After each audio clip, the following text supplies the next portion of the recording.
ចំពោះបងប្អូនដែលគាត់អត់ទៅញ៉ាំបន្លែផ្លែឈើស្រស់ហើយនឹងអាហារសុខភាពភាគច្រើនគឺគាត់កង្វះវីតាមីនអញ្ចឹងមិនថាការកង្វះវីតាមីនហ្នឹងគឺអាចជួបគ្រប់វ័យមិនថាក្មេងចាប់ពីអាយុ20ជាងទៅទេអញ្ចឹងការកង្វះវីតាមីនធ្វើគាត់មានបញ្ហា stress ធ្វើគាត់មានបញ្ហារាងកាយគាត់ចុកខ្សោយអ្នកខ្លះទៀតដល់ទៅចេញអាចរយចេញជាំទាំងគាត់នៅពេលក្មេងអញ្ចឹងអ្នកដែលខ្វះវីតាមីនឬក៏មិនសូវចូលចិត្តញ៉ាំចំណីអាហារមានបន្លែផ្លែឈើហ្នឹងគឺគាត់អាចមកព្យាបាលដោយការដាក់សេរ៉ូមវីតាមីនគ្រប់មុខហើយនឹងជំនួយដោយសារធាតុ collagen ហើយនឹងសារធាតុវីតាមីន B ដើម្បីធ្វើឲ្យគាត់កុំឲ្យមានបញ្ហាជូរសក់ហើយកាត់បន្ថយចំណុចខ្មៅនៅលើរាងកាយគាត់ដែលសារតែចេញខ្មៅហ្នឹងដោយសារការញ៉ាំវីតាមីនបានត្រឹមត្រូវចឹងបងប្អូនអាចមករកសេវាកម្មបន្ថែមផ្នែកសេរ៉ូមហ្នឹងការដាក់អត់មានការពិបាកទេគ្រាន់តែបងប្អូនមួយអាទិត្យអាចប្រើសេវាហ្នឹងម្ដងរយៈពេល4សប្តាហ៍ជាប់គ្នាទៅបន្ទាប់មកមួយខែទៅ2ខែបងប្អូនអាចមកដាក់ម្ដងបើសិនជាយើងគ្រប់រាងកាយហើយយើងអត់មានបញ្ហាអីទេគឺយើងអាចប្រឈប់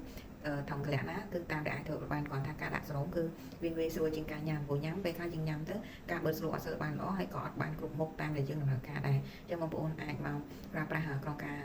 ព្យាបាលដោយដាក់សេរ៉ូមនេះបានងាយស្រួលហើយចំណាយពេលតែ30នាទីទេយើងអាចគ្រប់សារធាតុគ្រប់មុខបានអរគុណ